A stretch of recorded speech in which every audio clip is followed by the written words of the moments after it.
po ay isda.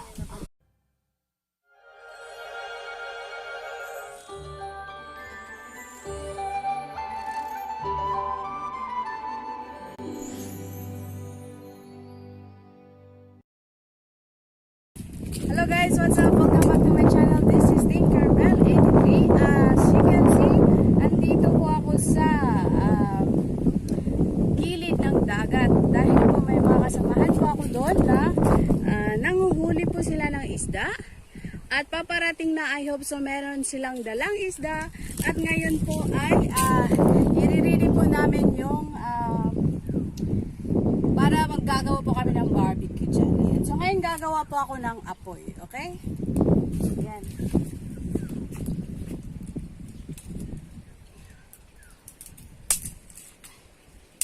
Marami na palang kahoy dito eh.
Okay. So, the fire is ready guys. Kulang na lang po ay isda. Yun po yung mga kasamahan namin. Ayan, pauwi na po sila. I hope na meron po silang dalang isda. Okay? Ganda na ng apoy. Lagyan mo pa yun. Ayan. So, ng apoy. Malapit na ready yung ating apoy. At sa awan ng Diyos guys, meron namang huli yung ating mga kaibigan. Ayan po. So may maliit na lobsters at meron yung mga 10 siguro mga isda na ready to inihaw. Okay? So dito po kami nag-ihaw sa gilid ng dagat. Napaka fresh air po. At sinuwerte din kami dahil merong kaunting waiting shade. Parang ganito ata yung pangalan dito. Yung maliit na napaka-presko din po dito gawa ng bamboo. So, ang problema nga lang may mga kaunting basura. Ayan po. Mga basura din po. So, siguro I hope na magkaroon din po solusyon ang mga basura dito. Okay? So, ayan. Ready na po yung ating kaway. Diretso na ganon.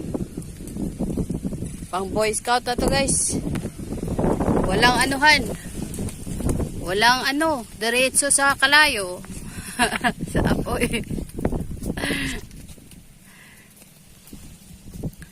Okay.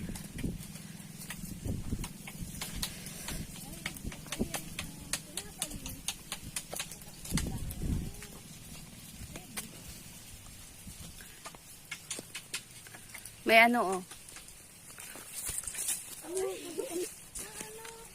Lagay mo nga isa dito. Yung lobsters. Saka yung maliit din. O yung malaki yan. Okay. Ayan. Okay.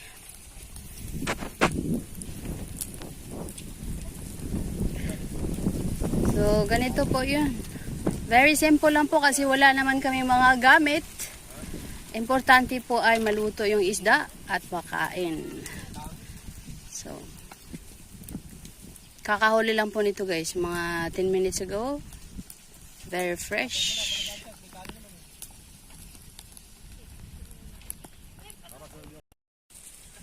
Ayan po guys, doon po yung aming inihaw na isda.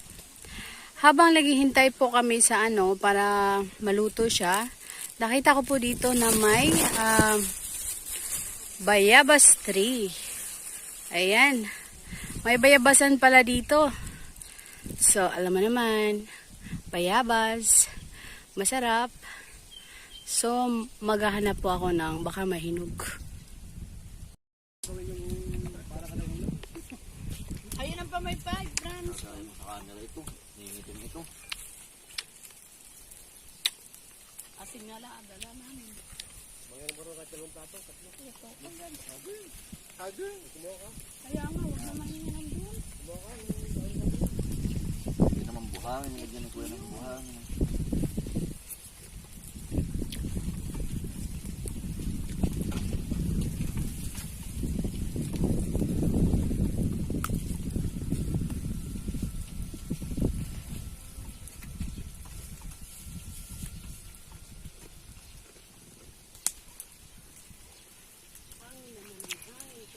Dahil pa tayo dito pag-uli ng itingan.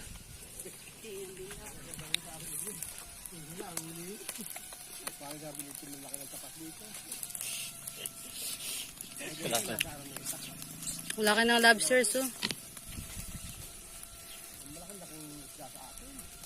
Ha? Hindi malalapad ang itingan dito. Liliit ng itingan sa atin eh.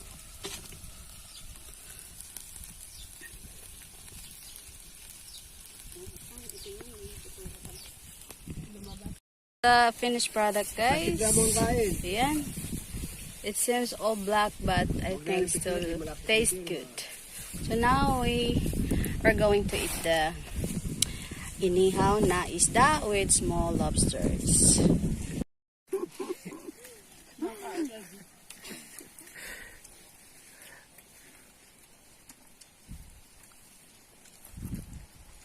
Isda.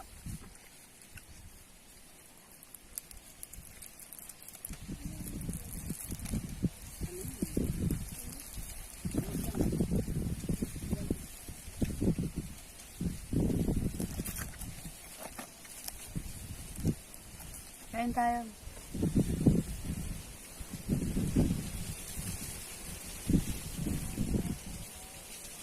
Okay, so yun po. At ako'y kakain muna, ha? See you later.